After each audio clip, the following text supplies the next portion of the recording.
Okay? So, ayun na. So, mag-start na tayo mag-solve. And for the record, bago nyo ako sumpain, okay, lilinisin ko din yung pangalan ko tulad ng ginawa ni Sir Calvin. So, hindi ako gumawa ng circular na truss. Okay, hindi din ako yung gumawa ng ano ba. Basta, yung mga didiscuss ko ngayon, yun yung mga problems na ibinigay ko dun during the long quiz. Okay? Okay. So, ayun, sa kanya na ako i-judge, although mahirap din naman to. Ayun, mahirap din naman to. Nahirapan din kayo dito. And, ayun, so, sa kanya na ako i-judge. Okay? So, sasagutin natin yun. Papakita ko sa inyo kung bakit madali lang yung problem. Okay? So, for problem number 1, okay, ito. Increasing the distance of an area from the axis of rotation, okay, 1, decreases the moment of inertia. B, increases the moment of inertia. C, has no effect on the moment of inertia. And D, changes the shape but not the inertia. Okay? So, pag nag-elimination method ka dyan, alam nyo guys na has no effect, ba't pa ilalagay dyan yan kung wala namang effect yung area? Okay? Tanggalin nyo yan. Okay? Elimination nga pala. So, tanggalin natin to. And then, changes the shape but not the inertia. Paano mababago yung shape dyan? Okay? Walang mababago dyan guys. So, alisin nyo yan. And decreases the moment of inertia, which is, I doubt, dahil naka-add tayo. Diba? Ang formula natin guys for transfer of moment of inertia is Ix is equal to Ix bar plus the area multiplied by the distance square. So, naka-plus tayo dyan. Ngayon, kung naka-plus yan, at alam nyo, kahit negative yung distance nyo, nasa ilalim siya ng axis, negative, naka-absolute yan dahil naka-square ka, magiging plus pa rin yan. Therefore, kapag pala lumalayo ka, habang lumalayo pala, mas nag-i-increase yung moment of inertia mo. Tanggalin mo to, nag-i-increase yung moment of inertia. The answer is B. Ang tip ko sa inyo guys, since this is coaching, so tips ko sa inyo guys, kapag kami mga ganito conceptual problems, okay, hindi nyo kasi siya mai-imagine if hindi nyo isusulat yung formula. Okay? Especially if hindi nyo talaga kabisado yung concept or hindi kayo nag-base sa principle, sulat nyo nila yung formula, tapos doon kayo mag-extract ng idea. Okay? Next, ito. Kasi, ayun, nakita ko kasi I have here, may problem ako dito. Ayan, this is semicircle. Pero kasi, the moment of inertia niyan is hindi nyo alam, syempre. Ngayon, binigyan ko kayo ng chance dito sa may portion na to, na i-recall. Okay? Alam nyo na hindi na ito agad yun, no?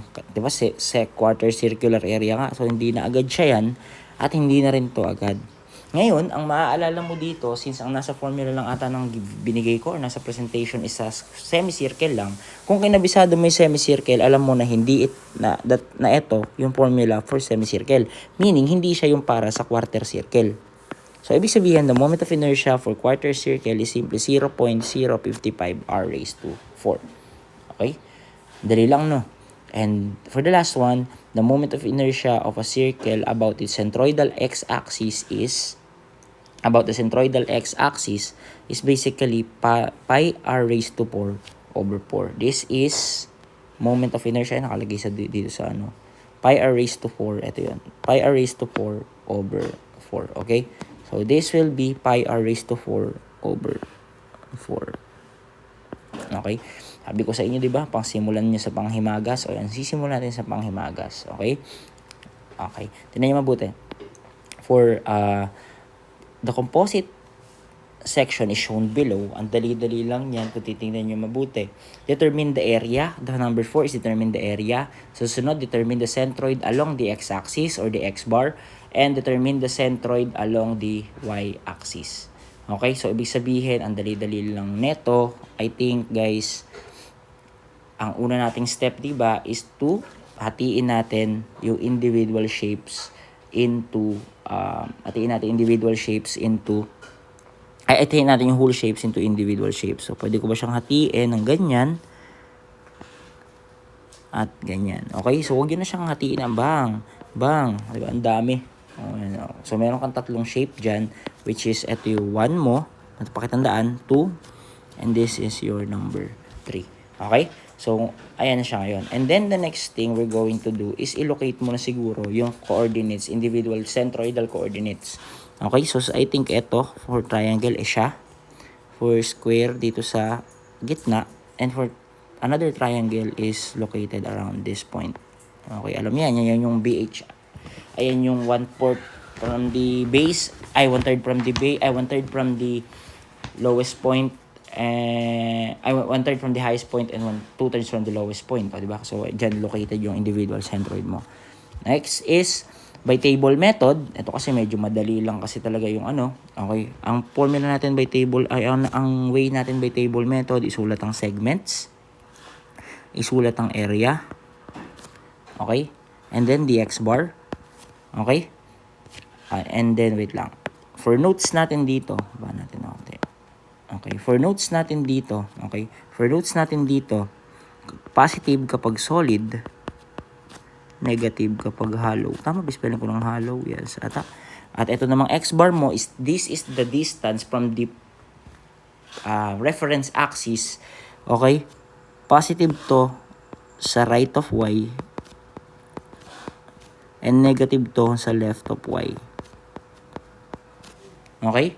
And then, isusulat natin ngayon dito yung ax bar. This is simply area times the x bar. Okay? Next is for y bar naman. Okay? Ang notation naman natin dito is positive above the x-axis and negative below the x-axis. And of course, sa dulo, ilalagay din natin yung y bar. Okay? And then, ang formula na ginagamit natin dito, guys, basically, teka lang, ilayo-layo ko siya para ano.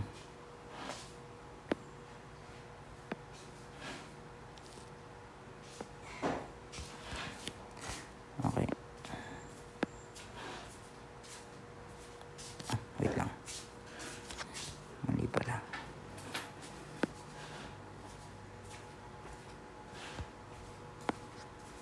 Wait lang, ilalayo ko lang para ano mo yun, para hindi ko ma-shortcut yung pagkakuha. Okay? Ngayon, hindi ba pinangalanan natin kanina yung segment natin that this will be your 1, this will be your 2. Inaalis ko siya kasi guhitan natin mamaya yan eh. Magkakagulo. So, this will be your 3. Pakitandaan. So, sige, sulat ko lang dito. For, okay. Siguro burahin ko to. Wait lang ah. Okay. Okay, ulit na. So, for segment number 1, dito tayo sa may triangle na pa ganyan. Okay, nabura. Okay. Okay, ito yung triangle na to. Ayan yung kina-consider natin dyan. Okay, ayan yung segment number 1. For segment number 2, we have yung square. Yung segment number 3 naman is yung pinakamalaking triangle sa kanan. Lagyan natin dito. Ayan, okay? Okay, ipanga natin sa segment number 1, segment number 2, at segment number 3. Now, we're going to get the area, okay? For area netong una na to, okay? Ang base niya is 3, okay? Ang base niya dito is 3, di ba? Ang base niya is 3, ay ito, 3 inches. At ang height niya is 3 inches. O, alam niyo na pagkuha ng height ng area ng triangle, this is simply 1/2 base na 3 at height na 3 is equal to 9 times 3 times 3 is 9. 9 over 2 is 4.5. Okay? Inches square yan. Okay? The next thing we're going to do is for area ng square na to. Okay, siguro ito okay na tayo dito. Okay na tayo dito sa may isa na to. Okay? Ngayon naman, ang kailangan nating kunan is itong area na to. Okay, mamaya hindi na natin isa-isay na ganyan, ano. Ang area niyan, guys, is, ang base niya is, ang height niya is 3 inches. If i-analyze mo yung figure, this is also equal to 3 inches. So, ibig sabihin, 3 times 3 lang, okay? So, basically, 3 times 3 is equal to 9 inches square. And for the last one, ito naman, naiiba lang tayo dito. Okay, ito ngayon yung consider natin na triangle. Okay, ngayon, ano ba yung ano niya? Kung titingnan yung mabuti, the height is 6 meters. Total height niya is 6 meters mula dito hanggang dito. Tama? And then the base is 6 inches, sorry. So 6 by 6. So therefore, this will be 1/2 6 times 6. So, 6 times 6 is 36. 36 divided by 2 is simply equal to, ba't ba ang nipis? Simply equal to, okay, 1/2, 6 times 6 equal to 18 inches square. Okay.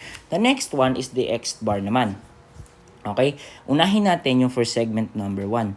For segment number 1, hindi ba alam natin guys that the distance, okay, that the distance na kinukuha natin dito is the, ano tawag dito?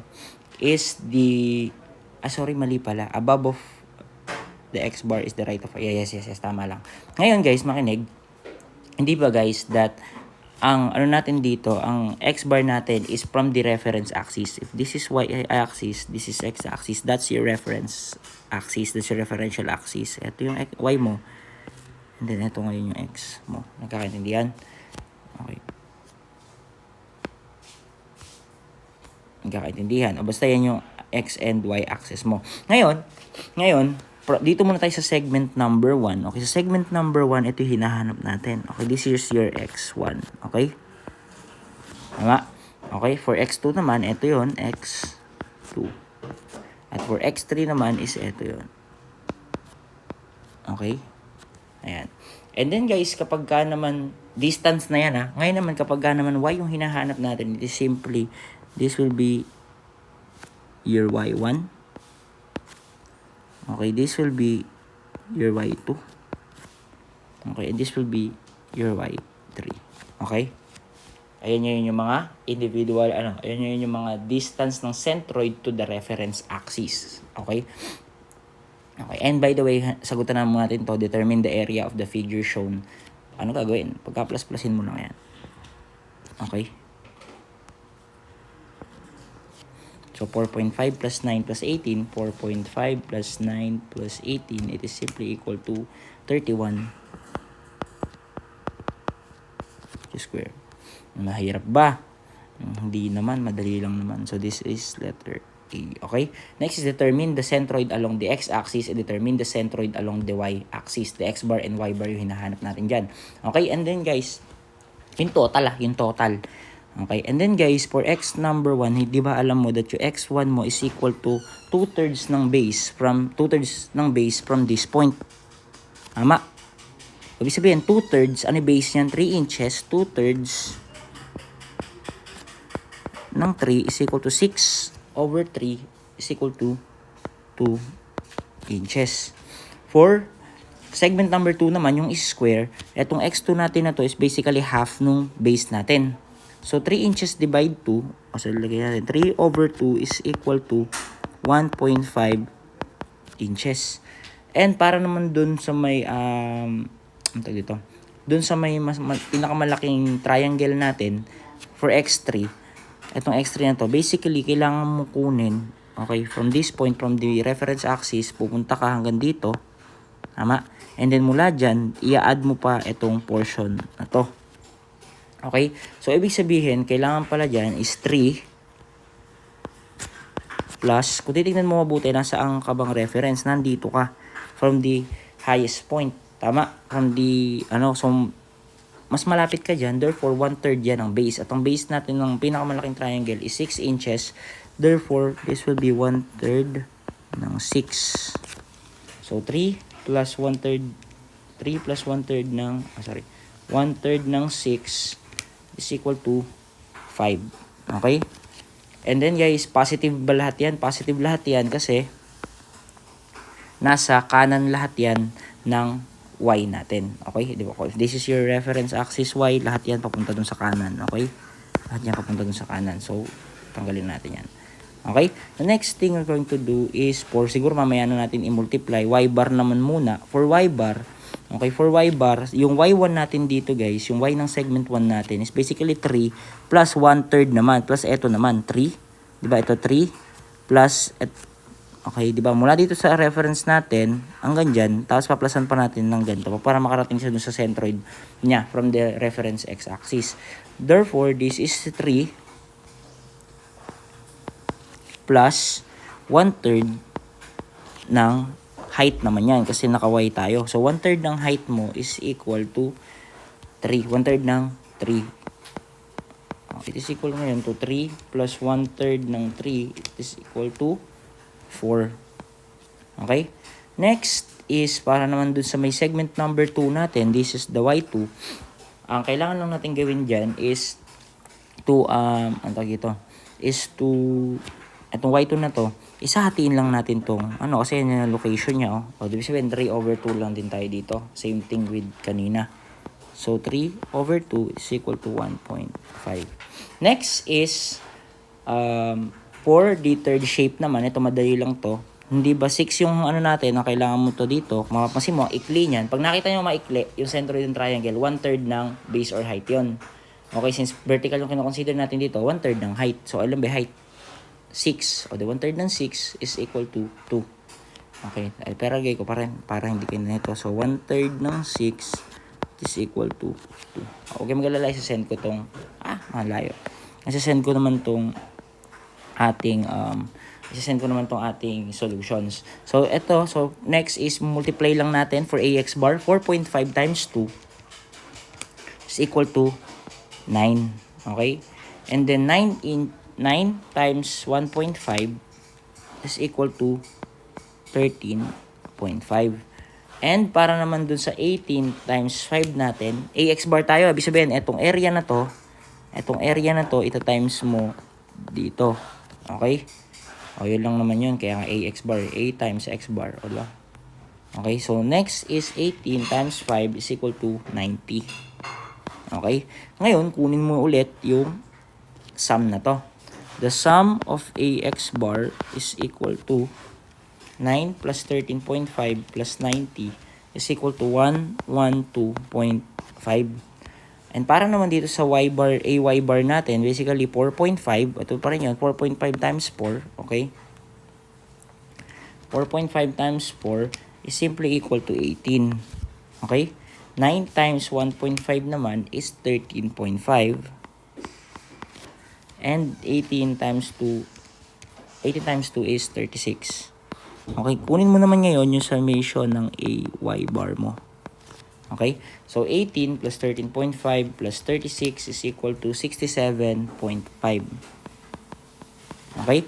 And ito guys, pag kumukuha tayo ng y bar, it is simply, di ba, from Barignon's theorem, we have the area, okay, the total area or the 80